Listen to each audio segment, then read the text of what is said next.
Welcome to the deep dive. So, you've given us quite a stack of information here, and, well, our job, as always, is to pull out the really crucial bits for you. That's right. Today, we're going to tackle three pretty big developments. First up, the recent difficult news about Joe Biden's health, his cancer diagnosis, and what that might mean. Mhm. Then, second, we'll dig into the latest on the China trade situation under Donald Trump, looking at what the experts are saying about how that's actually going. Yeah, there's a lot of commentary on that one. And third, we need to examine the GOP tax plan proposal and, crucially, its projected impact on the federal deficit. Okay. So the mission here is clear: cut through the noise, understand the immediate impact, and maybe glimpse the longer-term consequences. Let's get into it. Absolutely. These are definitely major developments, each with, ripples now and potentially bigger waves down the road. Getting the core dynamics is key. Okay, let's start with the news about former President Biden. It came out yesterday from Delaware. His spokesperson announced a diagnosis. It's described as an aggressive form of prostate cancer. Right. And very sadly, it's metastasized to his bones. That sounds, well, incredibly serious. It really is serious news. Naturally, the statements from, Team Biden are emphasizing things like early detection, treatment potential, that message of resilience. Understandable. But, the reality is hearing aggressive and metastasized to the bone is, well, it's sobering. It kind of brings that human element, the vulnerability, right back into focus, doesn't it? It really does. And the timing. I mean, the timing is just, wow. This is the week Jake Tapper and Alex Thompson's book comes out, the one focusing on Biden's mental state. Yeah. I couldn't really write a more awkward situation for the authors, could you? It's certainly a striking coincidence or confluence, maybe. Yeah. And you have to think, whatever's in the book, this health news, Yeah. it's likely going to shift the whole narrative, right? So. Well, now that Biden's out of office, he's not running again. Yeah. That intense political focus on his mental fitness, which was, let's be honest, a huge talking point, especially for Republicans and right-wing media. Right. Constantly. That's probably going to fade a lot. This diagnosis just changes the frame completely. Yeah. It feels like that line of political attack just became, well, deeply inappropriate, really, to pursue right now. Exactly. And, just on a human level, obviously, our thoughts are with Mr. Biden. We wish him the best for his health, for the treatment. Of course. It really does highlight how important good health care is. And like you said, early detection. Those things, as some sources point out, make a huge difference in survival odds. That's such a critical point. And, for anyone listening, the American Cancer Society has excellent resources online about cancer screening, checklists for tests by age, really valuable stuff. Good reminder. Okay, let's switch gears now to the economy, and specifically the analysis around the quote-unquote trade deal with China that Donald Trump announced. The sources you gave us here paint a remarkably consistent picture. And it doesn't look great for the U.S. side, according to these experts. That might be putting it mildly. The consensus seems, almost universal across different political viewpoints, different economic schools. Really? Yeah, that this agreement is basically a setback for the Trump administration. The phrase losing bigly seems to capture the general sentiment pretty well based on these analyses. Okay, losing bigly. We got some pretty sharp quotes here. Imran Khalid in The Hill. He calls it a reluctant American retreat, says Beijing outplayed Trump. Then Abraham Newman at Georgetown, writing for MSNBC, calls the whole policy an omnishambles, cites chaos and mismanagement. Strong words. Very strong. And what's telling is it's not just one perspective. Even the Wall Street Journal's editorial board, usually more aligned with conservative economics, right? They call the tariff rollback a repudiation of Trump's policy, a win for economic reality. Heather Stewart in The Guardian. She notes the financial markets see this temporary truce as basically a capitulation. Wow. And it keeps coming. Kyle Chan from Princeton in the New York Times calls it inconclusive and temporary, but then says the larger trade war is being decisively lost. Decisively lost, yeah. Max Boot in the Washington Post points out, the deal didn't hit Trump's goals, reviving manufacturing, cutting the deficit. Yeah. And he even mentions Hu Xijin, the former editor of China's Global Times, basically claiming victory for China. So it was hard to find anyone in these sources really backing Trump's position on this. Extremely hard. The only piece maybe leaning slightly positive that was mentioned came from the New York Post. It really highlights how negative the overall expert assessment is. So what's the best case people are seeing? Well, the kind of posited best case seems to be a quiet climb down. Maybe some small trade changes, Trump declares victory anyway, and everyone just tries to move on, especially if Peter Navarro's influence fades. Right. And it's important, as the source material stresses. This isn't necessarily saying tariffs never work or that China's trade practices are fine. No, exactly. The focus is purely on the strategy and the results of this particular approach by the Trump administration. Precisely. It's about the specific execution, the perceived missteps, and the concessions made in this instance. Okay. Which leads us nicely into the Walmart piece of this trade puzzle. Right, the tariffs hitting consumers. Yeah, Walmart CEO Doug McMillon came out and said, basically, we'll probably have to raise prices because of these tariffs. And Trump's reaction on social media was, well, pure Trump, told Walmart to stop trying to blame tariffs, said Walmart and China should just eat the tariffs. Yeah, that reaction, while, typical for his style, maybe misses the basic economics here. In this fight, Walmart kind of holds the cards, don't they? Yeah. Seems like it. They're a huge retailer. Their main job is to their shareholders, their bottom line. It's almost guaranteed they'll pass those tariff costs on to shoppers. Yeah. Higher prices. Exactly. And the source material points out the usual ways Trump might pressure a company, threats of DOJ investigations, ICE raids, messing with government grants. Right. The usual toolkit. Those don't really work the same way with a giant like Walmart. They're just not vulnerable in the same ways. No.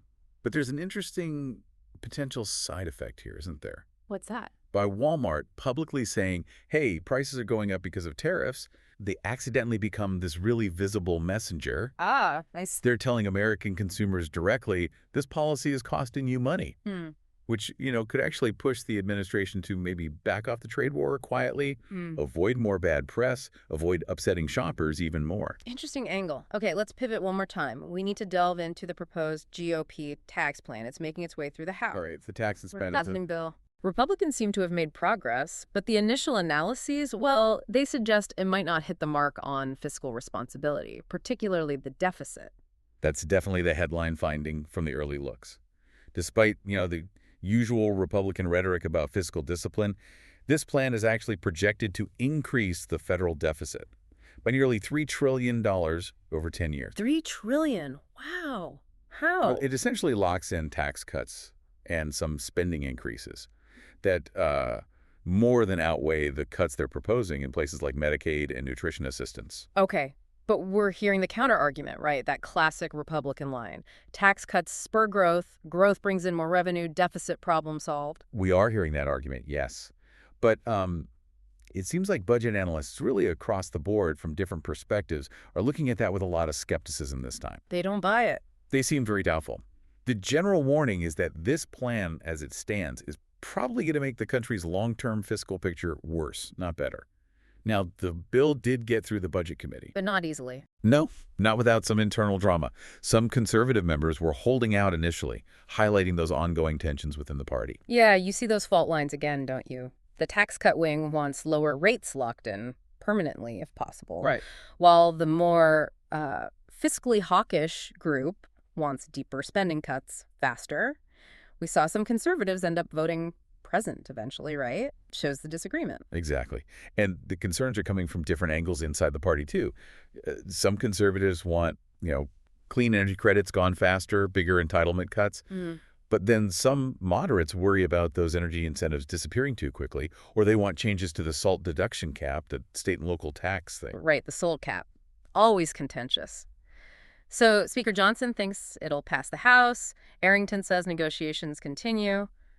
But there are outside pressures, too, aren't there? Moody's. Yeah, the Moody's downgrade of the U.S. credit rating, that definitely hangs over this. They specifically cited worries about the deficit, the lack of a clear plan to reduce it. And the debt is already huge. Interest payments alone are costing more than defense spending now. It's a stark reminder of the fiscal trajectory. Romana Boccia at the Cato Institute had an interesting observation, didn't she? Saying that, well, despite all the campaign talk about spending cuts, Republican actions recently seem to prioritize tax cuts much more heavily. Though we should include the Republican defense of the plan, they argue it stops a big tax hike scheduled for 2026. True, the expiration of the Trump tax cuts. And it achieves some long-sought changes to social safety net programs. Russell Vought, the White House budget director, even called the spending cuts historic. And you have folks like Representative Obernaut framing it as a choice. High tax, high spend versus low tax, low spend, arguing the latter's better for growth. But the Democrats are hitting back hard. Oh, yeah. They're talking about people losing health care, more hunger, rural hospitals closing, and saying the whole thing benefits the rich while just adding to the debt. It also seems like Republicans know this might not fly as is, right? There's some awareness they might need Democratic help later to avoid those 2026 tax hikes. There seems to be. But the source also noted that Democratic alternatives might increase deficits even more. So it's complicated. It really just highlights this fundamental mismatch, doesn't it, between what the government takes in and what it spends, driven by demographics, spending promises, past tax cuts, crises. Exactly. A structural imbalance. Yeah. And more debt isn't free. It can mean higher interest rates for everyone, less private investment, real economic consequences. So boiling it down, compared to just doing nothing, letting current law play out, this GOP plan makes the deficit worse by about 13%. That's the analysis, yes.